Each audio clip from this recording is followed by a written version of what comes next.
નમસ્કાર, હું છું ગોપી ઘાંગર. આપ જોઈ રહ્યા છો નિર્ભય ન્યૂઝ. છેલ્લા એક અઠવાડિયાથી ગુજરાતમાં સતત વરસાદ વરસી રહ્યો છે, પણ એમાં પણ છેલ્લા 48 કલાક ગુજરાત માટે ભારે હોય તેવું લાગી રહ્યું છે. સતત વરસાદ વરસી રહ્યો છે. અમદાવાદથી લઈ અને ગુજરાતનો એવો કોઈ ભાગ બાકી નથી કે જ્યાં આગળ વરસાદ ન પડ્યો હોય. હવે તો પૂર જેવી પરિસ્થિતિ ઉદ્ભવી ચૂકી છે અને આવનારા 36 થી 48 કલાક ગુજરાતમાં શું પરિસ્થિતિ છે તેની વાત કરવા માટે આપણી સાથે ડોક્ટર ચિરાગ શાહ જોડાઈ ગયા છે. હવામાન નિષ્ણાંત છે. ચિરાગભાઈ, આપનું સ્વાગત છે નિર્ભય ન્યૂઝમાં. ચિરાગભાઈ, શું કહેશો હવે ગુજરાતમાં પરિસ્થિતિ શું ઉદ્ભવશે? કારણ કે હજી પણ આખા ગુજરાતની અંદર રેડ એલર્ટ છેલ્લા 2 દિવસથી રેડ એલર્ટ આપવામાં આવ્યું છે. હા, જરૂરથી. હવે એકચ્યુઅલીમાં આપણે આ વખતની જ્યારે મોન્સૂન સિઝન સ્ટાર્ટ થઈ હતી એની પેટર્નની આપણે જ્યારે ચર્ચા કરી હતી, વાત કરી હતી એ વખતે, તો આ વખતના મોન્સૂનની અંદર આપણે એ જ છે કે આ વખતનું મોન્સૂન એ બહુ સારું રહેવાનું હતું અને બહુ સારું, હજુ બી સારું થશે. અને આપણે એ વખતે બી એ ચર્ચા કરી હતી કે આ વખતે વરસાદ બહુ જ છે અને આપણે એ વખતે વાત કરતા હતા કે 100% વરસાદ થશે કે નહીં, કારણ કે એ વખતે મોન્સૂન બ્રેક આવી ગયો તો બધા ગભરાઈ ગયા હતા, દક્ષિણ ગુજરાત પર આવીને અટકી ગયું હતું. તો આપણે સ્ટાર્ટિંગથી થોડુંક ફ્લેશબેક આપું તમને કે દર વર્ષે આપણે છેલ્લા 7 વર્ષથી આપણું ગુજરાત અને આપણું ભારત એ અલ નીનોની અસરમાં હતું. હવે એ અલ નીનોની અસરના કારણે શું છે કે આપણે સતત વાવાઝોડા આવતા હતા અરબ સમુદ્રમાંથી, જેના કારણે આપણી આખી ક્લાઇમેટ ચેન્જ બદલાઈ હતી, આપણી મોન્સૂનની પેટર્ન બદલાઈ ગઈ હતી. અને જેમાં જોયું હતું મેમ આપણે કે ઘણા બધા વર્ષોમાં આપણે તો વરસાદ પ્રોપર જોવા નતો મળતો. એમાંથી છેલ્લા 2-3 વર્ષ તો એવું હતું, 2-3 વર્ષ છોડીને એવું હતું કે કોઈક 70% કે 68% કે 80% જેટલો વરસાદ જોવા મળતો હતો અને ઘણા બધા આપણા પાકને અસર થતી હતી. બચારા ખેડૂતો બહુ નિરાશ થતા. લાનીનોમાંથી આપણે ચૂક્યા છે એટલે લાનીનાનો મતલબ જ એ થાય છે કે વરસાદી વાદળો.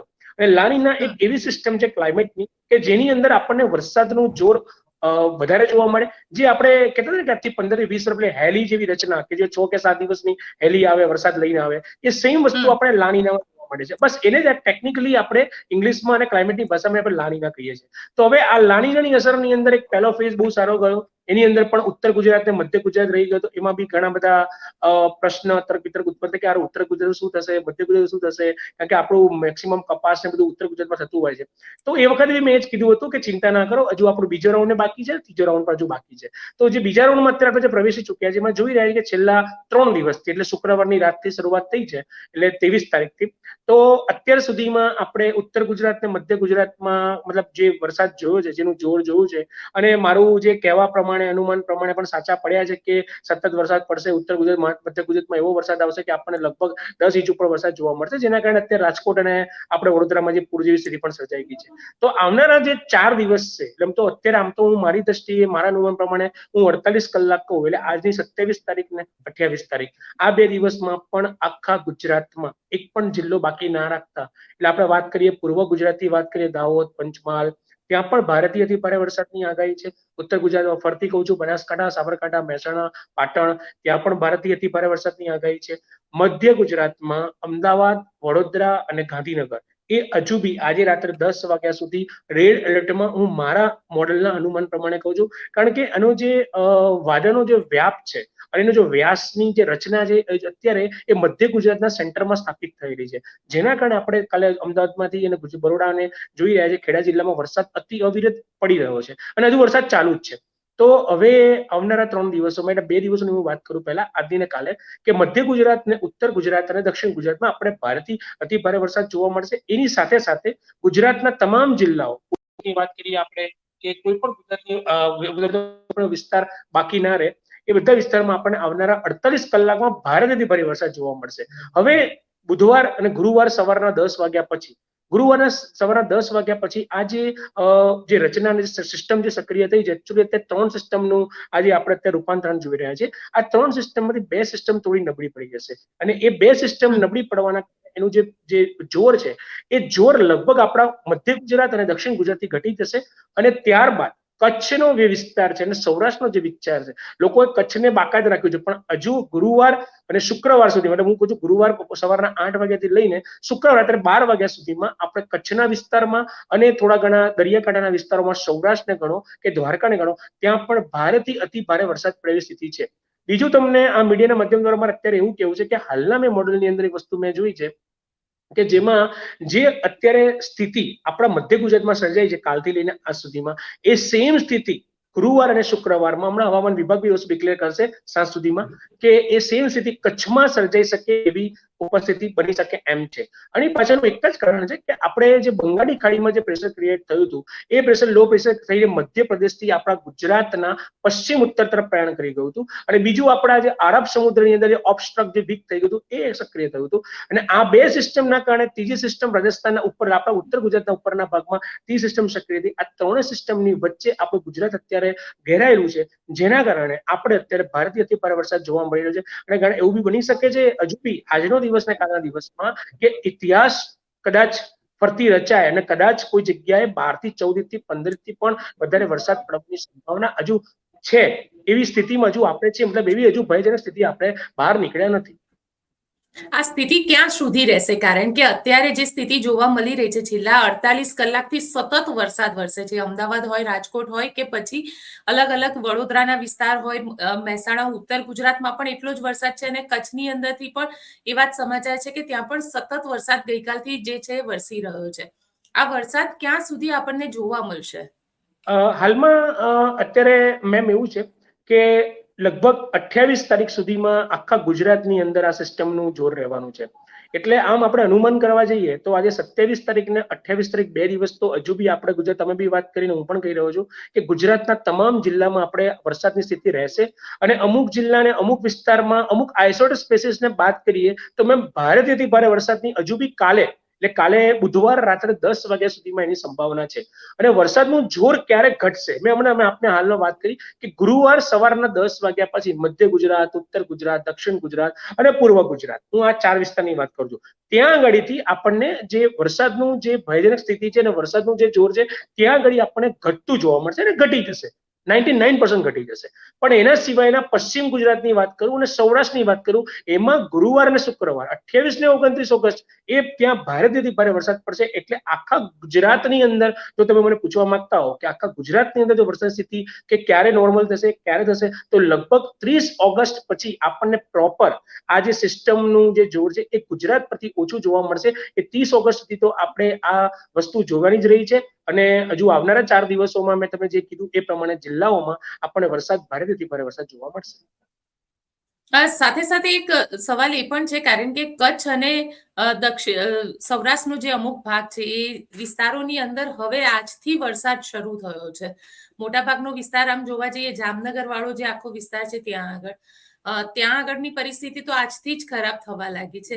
આ બધા જે વિસ્તાર છે, દ્વારકા હોય, જામનગર હોય, કચ્છનો વિસ્તાર હોય, ત્યાંના લોકો માટે તમે શું કહેશો કે એ લોકોએ માટે આ જે પરિસ્થિતિ છે, ગુજરાતમાં જે રીતે અમદાવાદમાં કન્ટિન્યુઅસ આપણે 48 કલાક વરસાદ જોયો એ રીતની પરિસ્થિતિ હશે ત્યાં? જરૂરથી હું મીડિયાના માધ્યમ દ્વારા જરૂર કહીશ કે આવનારા 48 કલાકમાં એટલે બુધવાર, ગુરુવાર કચ્છના જે વિસ્તાર છે, કચ્છની અંદર મતલબ મોસ્ટલી આખો જિલ્લો કચ્છનો કવર થાય છે. એમાં હું એવું બી નહીં કહું કે અમુક તાલુકા કે જિલ્લા રહી જશે, નાના ભાગ રહી જશે.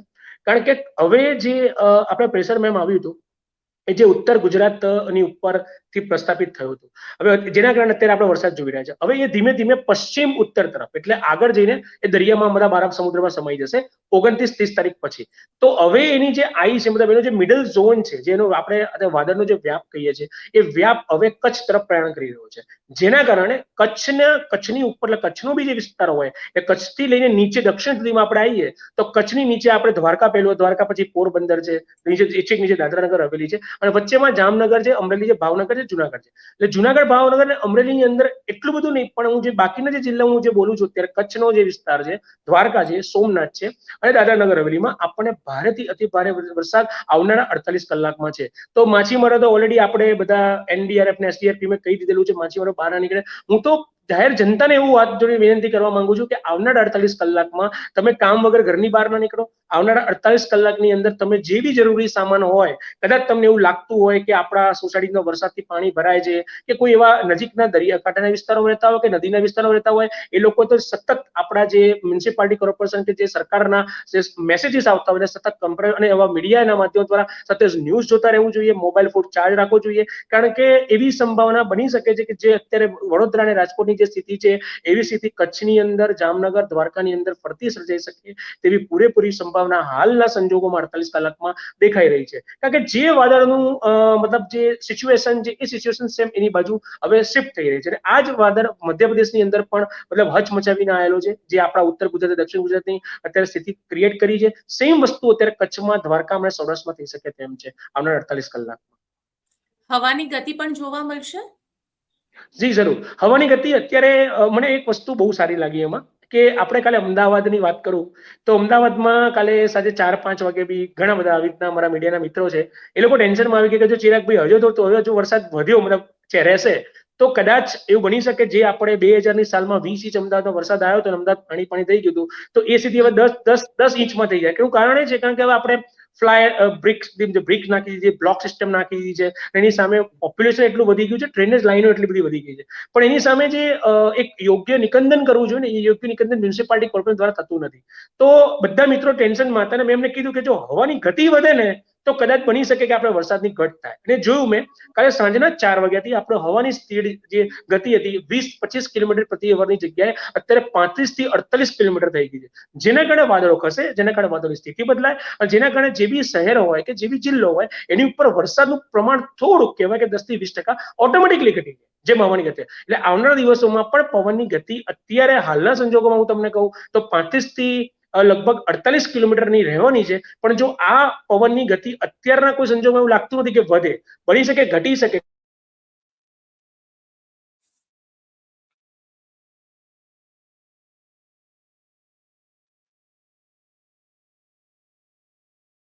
મતલબ એ ગતિના લીધે મતલબ એ સોરી એ મોન્સૂન એ પેટર્નના લીધે એ ભેજના લીધે એવું બની શકે છે કે હવાની ગતિનો ઘટાડો થાય જેના કારણે ત્યાં આગળ વરસાદ વધારે પડી શકે. પણ હાલના અનુમાન પ્રમાણે હવામાનની મતલબ હવાની ગતિ છે એ 35 થી 48 કિલોમીટર પર અવર રહી શકશે. આપણી સાથે જેટલા લોકો જોડાયા છે તેમને પણ જણાવી દઈએ કે દરિયા જે ના કિનારા જેટલા પણ છે ત્યાં આગળ પોર્ટ ઉપર 3 નંબરનું સિગ્નલ આપવામાં આવ્યું છે અને સતત કહેવામાં આવી રહ્યું છે કે માછીમારો દરિયો ખેડવા માટે ન જાય. આ પરિસ્થિતિ ક્યાં સુધી રહેશે માછીમારો માટે, તમે શું કહેશો? આ સ્થિતિ થોડી વધારે રહેશે કારણ કે હવે જે આપણું જે પ્રેશર જે મતલબ સિસ્ટમ છે એ કચ્છની તરફ પ્રયાણ કરી ત્યાંથી પછી પશ્ચિમ ઉત્તર તરફ જવાની છે. લગભગ કચ્છની અંદર 28-29 તારીખ સુધીનું અમારું અનુમાન છે. ત્યારબાદ 30 તારીખે એ પ્રોપર બોર્ડર ઉપર મતલબ કચ્છથી લઈને જે સમુદ્રની આપણી જે વચ્ચેની જે સપાટી છે ત્યાં આગળ આવશે. એટલે ત્યાં એ કહેવાય કે સમુદ્રની અંદર જ્યારે સિસ્ટમ આવે ત્યારે ઓટોમેટિકલી જે 3 નંબરનું સિગ્નલ છે લગભગ 6 કે 7 નંબર પર બી જશે કારણ કે ત્યાં હવા વધશે અને ટેક્ટોનિક્સને એને કરંટ મળશે અને ત્યાં આગળ એના દરિયાની સપાટીના કરંટ વધશે જેના કારણે એટલે આવનાર લગભગ 1 કે 2 સપ્ટેમ્બર સુધીમાં આપણને દરિયાની નજીકના વિસ્તારો અથવા કે દરિયાકાંઠામાં જે બી માછીમારો કામ કરે છે એ લોકોને મારા અનુમાન પ્રમાણે 2 સપ્ટેમ્બર સુધી આ સ્થિતિ રહેશે અને 2 સપ્ટેમ્બર સુધી એ કોઈ પણ પ્રકારનો વેપાર કે માછીમારીનું કામ નહીં કરી શકે કારણ કે ત્યાં આગળ પવનની સ્થિતિ વધવાની છે. જ્યારે બી આ ક્લાઉડ મેમ આપણું ગુજરાત છોડશે અને સમુદ્ર તરફ આવશે ત્યારે ઓટોમેટિકલી કુદરતી રીતના કે એની જે પવનની ગતિ છે તેમાં 10 થી 20 કિલોમીટર વધારો થાય છે. અચ્છા, આ જે હવામાન આખું બદલાયું છે, જે ક્લાઇમેટ ચેન્જ થઈ રહ્યા છે, તમે શું માની રહ્યા છો? એની પાછળનું મુખ્ય કારણ શું છે? કારણ કે ગયા વર્ષે આપણે બિપોરજોય જોયું હતું, એના પહેલા તોકતે વાવાઝોડું જોયું હતું. આ વખતે ડીપ ડિપ્રેશન જોવા મળ્યું. સાયક્લોન નથી, પણ ડીપ ડિપ્રેશન એ ઇક્વિવેલન્ટ ટુ સાયક્લોન ટાઈપ જ કહી શકાય. પણ આનું કારણ આપ શું માની રહ્યા છો? આની અંદર મેઇન છે ગ્લોબલ વોર્મિંગ, જે અત્યારે બધાના મોઢા ઉપર એક જ વર્ડ છે અને આપણા ઇન્ડિયા સિવાય મેમ તમે બિલીવ નહીં કરો કે ફોરેન કન્ટ્રીની અંદર આ લોકો એટલું કામ કરી રહ્યા, એટલું એડવાન્સનું વિચારી રહ્યા છે કે એમના સિટીઝનને ખબર પડે કે ભાઈ હવે આપણા ફ્યુચરમાં જે પેટર્ન્સ ચેન્જ થઈ રહી છે આવનારા ત્યાં તો એવી સિસ્ટમ છે મેમ કે લગભગ 2 કલાક પછી વરસાદ પડવાનો અને કેટલા પ્રમાણમાં વરસાદ પડવાનો ને એવા બી સોફ્ટવેર લોકો એસ્ટાબ્લિશ કરી નાખે છે યુએસ ને કેનેડા ને યુકે ને યુક્રેનની અંદર. તો હવે એ સ્થિતિમાં એ લોકો ગ્લોબલ વોર્મિંગ વિશે સચેત થઈ ગયા છે અને ગ્લોબલ વોર્મિંગના કારણે શું થાય છે કે બરફ ગ્લેશિયર ઓગળી રહ્યો છે. ગ્લેશિયર ઓગળે છે જેના કારણે દરિયાની સપાટી વધે. તમે જુઓ આજે 2000 થી લઈને 2024માં દરિયાની જે સપાટી છે એમાં લગભગ 0.6% 0.6 ડિગ્રી નો આપણે તફાવત વધી ગયો છે. ઇવન ધો પાણીની સપાટી વધી રહી છે, દરિયો આગળ આવી રહ્યો છે. તમે બોમ્બેની વાત કરો કે ગોવાની વાત કરો કે ઇન્ડિયા વર્લ્ડના એવા ઘણા બધા શહેરો છે જેને આપણે કહેવાય છે યુનેસ્કો વાળાએ હાઇલાઇટમાં મૂક્યા છે. જેમાં આપણે જાપાન પણ છે કે ભાઈ તમારું હવે દરિયાની સપાટી વધી રહી છે કે તમારા લોકો ગ્લોબલ વોર્મિંગના કારણે જે દરિયાની પાણીની સપાટી વધી રહી છે જેના કારણે તમે લોકોને આવનારા ભવિષ્યમાં જોખમ છે. આ બધું આપણા ઇન્ડિયા વાળા જાણે છે, એ બધું જ આપણા દેશ વાળા જાણે છે, પણ ગ્લોબલ વોર્મિંગની પાછળ આપણે એટલું કામ નથી કરી રહ્યા. તો ગ્લોબલ વોર્મિંગના કારણે ગ્લોબલ વોર્મિંગ શું છે? કાર્બન, બેઝિકલી કાર્બન ડાયોક્સાઇડ વધે છે, ને કાર્બન વધે છે એટલે ગરમી વધે, ને ગરમી વધવાના કારણે બરફ ઓગળે છે. તમે જો આખી ગ્લેશિયર સીટ, તમે અલાસ્કાના તમે વિડીયોઝ જુઓ તમે યુટ્યુબની અંદર, આખી સીટો, મતલબ એ સીટને બનતા 20 થી 25 વર્ષ થાય કોઈને કશી પડી જ નથી. તો એ ગ્લોબલ વોર્મિંગ ને જ્યાં સુધી આપણે અટકાવી શકીએ, એને આપણે કંટ્રોલ, અટકાવવું તો અઘરું જ છે, હવે પોસિબલ નથી કારણ કે એટલું પોપ્યુલેશન વર્લ્ડ વાઇઝ બી છે, પણ આપણે એને અટકાવી, મતલબ એને ઓછું કરી શકીએ છીએ. તો કાર્બન ડાયોક્સાઇડની ક્ષમતા જ્યાં સુધી ઘટશે નહીં ત્યાં સુધી આ બરફ ઓગળવાનું બંધ થશે નહીં, અને બરફ ઓગળવાનું બંધ નહીં થાય ત્યાં સુધી દરિયાની સપાટી ઘટવાની નથી. તો હવે શું થશે? તો દરિયાની સપાટી જે વધી રહી જેના કારણે તમે વિચાર, અમે લોકો, હું તો પોતે સાયક્લોન એક્સપર્ટ પણ છું, છેલ્લા 10 વર્ષથી મારું સાયક્લોન પર બી કામ કર્યું છે. તો મેં એની અંદર એવું નોટિસ કર્યું કે મેમ કે દરિયાની સપાટી વધવાના કારણે છેલ્લા 7 વર્ષમાં ગુજરાતની અંદર વાવાઝોડા જે 15-20 વર્ષમાં જે ડિપ્રેશન છે કે ડીપ ડિપ્રેશન છે, સાયક્લોનિક છે, હાઇપર સાયક્લોનમાં જે કન્વર્ટ થયું, એ 20 વર્ષમાં એકવાર ઘટના બનતી. એ છેલ્લા 7 વર્ષથી આપણે સતત આ ઘટના જોઈ. બધા ટેન્શનમાં હતા, બધા એ હતા કે આ શું છે? ગુજરાત જેવા પ્રદેશની અંદર સાયક્લોન આવે, ઓબ્વિયસ છે કારણ કે ક્લાઇમેટ પેટર્ન બદલાઈ રહી, ક્લાઇમેટ ચેન્જ થઈ રહ્યું છે. તો હવે એનું રીઝન એક જ છે કે દરિયા સપાટી જેટલી વધશે એટલું બાષ્પીભવન, આપણે ગુજરાતીમાં ભણતા હતા કે બાષ્પીભવન જેટલું વધે એટલું પાણીનું પ્રમાણ, ભેજ વધે, ભેજ વધે એટલે વાદળો બંધાય, જેટલા વાદળો બંધાય એટલું ડિપ્રેશન ક્રિએટ, ડિપ્રેશનમાં deep depression, cyclone, super cyclone. તો આ સાયક્લોનિક સિસ્ટમ એટલે દર વર્ષે બનતી હતી. હવે એમાં એક બહુ સારા સમાચાર આવ્યા છે કે આ અલ નીનોના 7 વર્ષ રહેવાના કારણે કે હવે લા નીના એક્ટિવ થયું છે. હવે લા નીનાને જો આપણે આ મેન્ટેન રાખીએ, લા નીનાની સ્થિતિને જો આપણે મેન્ટેન રાખવી હોય, હજુ 14 વર્ષ સુધી આવા સારા ચોમાસા જોતા હોય, તો આપણે ઇન્ડિયા સ્તરે કે ભારત સ્તરે આપણે પોલ્યુશન ઓછું કરવું જોઈએ, કાર્બનની ઉપર કંટ્રોલ કરવો જોઈએ. જે બી ગવર્મેન્ટ અત્યારે લાઈફ મિશનમાં કાર્બન ક્રેડિટ છે, કાર્બન ફૂટપ્રિન્ટ છે, એના જે કોન્સેપ્ટ આપે છે ઇન્ડસ્ટ્રીયલિસ્ટને, એ કરવા જોઈએ. ઇન્ડસ્ટ્રી વાળા હોય એર પોલ્યુશનને મોનિટરિંગ કરવું પડે. હમણાં નવી મ્યુનિસિપાલિટીનો પ્રોજેક્ટ આવે છે કે એર ક્વોલિટી મોનિટરિંગ, એમાં જે એક્યુઆઈ લોકો માપતા હતા, હવે એ લોકો એવું કહે છે દર 4 રસ્તામાં એક્યુઆઈ મશીન મૂકવાના છે.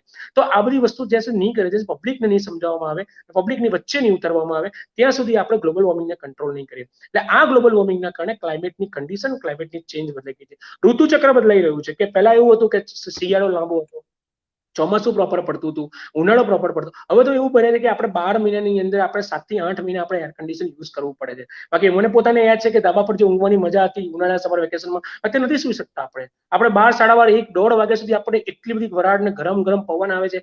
એ સ્થિતિ સર્જાવાની પાછળ એક જ છે કે વૃક્ષોની કંદર, વૃક્ષો ઘટી રહ્યા છે. એટલે કાર્બન તો તમે છોડો વાંધો નહીં, પણ એ સામે વૃક્ષોનું પણ. એટલે આ બધું મેડમ ગ્લોબલ વોર્મિંગના કારણે છે, જે ગ્લોબલ વોર્મિંગના કારણે આપણે સ્થિતિ જોઈ રહ્યા છે. અને બીજું તમને એક બહુ સારી વસ્તુ કહું, ઘણા બધા પ્રશ્ન એવા હોય છે ઓનલાઈનમાં કે સાહેબ એક જિલ્લાની અંદર વરસાદ પડે તો 1-2 તાલુકામાં વરસાદ નથી પડતો, બીજા તાલુકામાં વરસાદ પડે, તો એમાં હવે ક્લાઉડની સિસ્ટમ પણ, એને ઓબસ્ટ્રક્ટ કહેવાય કે ક્લાઉડની અંદર પણ હવે ગાબડા પડવા મળે છે. ક્લાઉડ દેખાય તમને કલરમાં કે આ વરસાદ પાડશે, પણ એ વરસાદ પાડતો નથી, એની અંદર પાણી નથી. એટલે એવું બને છે કે એક જિલ્લામાં વરસાદ પડે તો 1-2 નાના તાલુકામાં માત્ર ઝાપટા પડે છે કે 0.5 ઇંચ બી, 0.5 ઇંચ બી વરસાદ નથી પડતો, અને બાકીના નજીકના શહેરની અંદર લગભગ 2-3 ઇંચ વરસાદ પડી જાય છે. તો ઘણા બધા ખેડૂતો મિત્રોના બી પ્રશ્ન હતા મને, અને મને આ સમજાવતો હતો કે ક્લાઇમેટ ચેન્જ બદલાઈ રહ્યું છે, ક્લાઇમેટ ચેન્જ થઈ રહ્યું છે, જેના કારણે ક્લાઇમેટની કન્ડિશન બદલાઈ છે, ક્લાઇમેટની પેટર્ન બદલાઈ રહી છે, જેના લીધે આપણે આ બધી સ્થિતિ અત્યારે જોઈ રહ્યા છીએ. બિલકુલ ચિરાગભાઈ, આપ અમારી સાથે જોડાયા તેના માટે આપનો ખૂબ ખૂબ આભાર. ધન્યવાદ. તો આપ શું કહેશો કે તમારે ત્યાં વરસાદ છે કે નહીં? મને કોમેન્ટમાં ચોક્કસથી લખીને જણાવજો, અને અમારી ચેનલ નિર્ભય ન્યૂઝને લાઇક, શેર અને સબસ્ક્રાઇબ કરવાનું ભૂલશો નહીં. આભાર.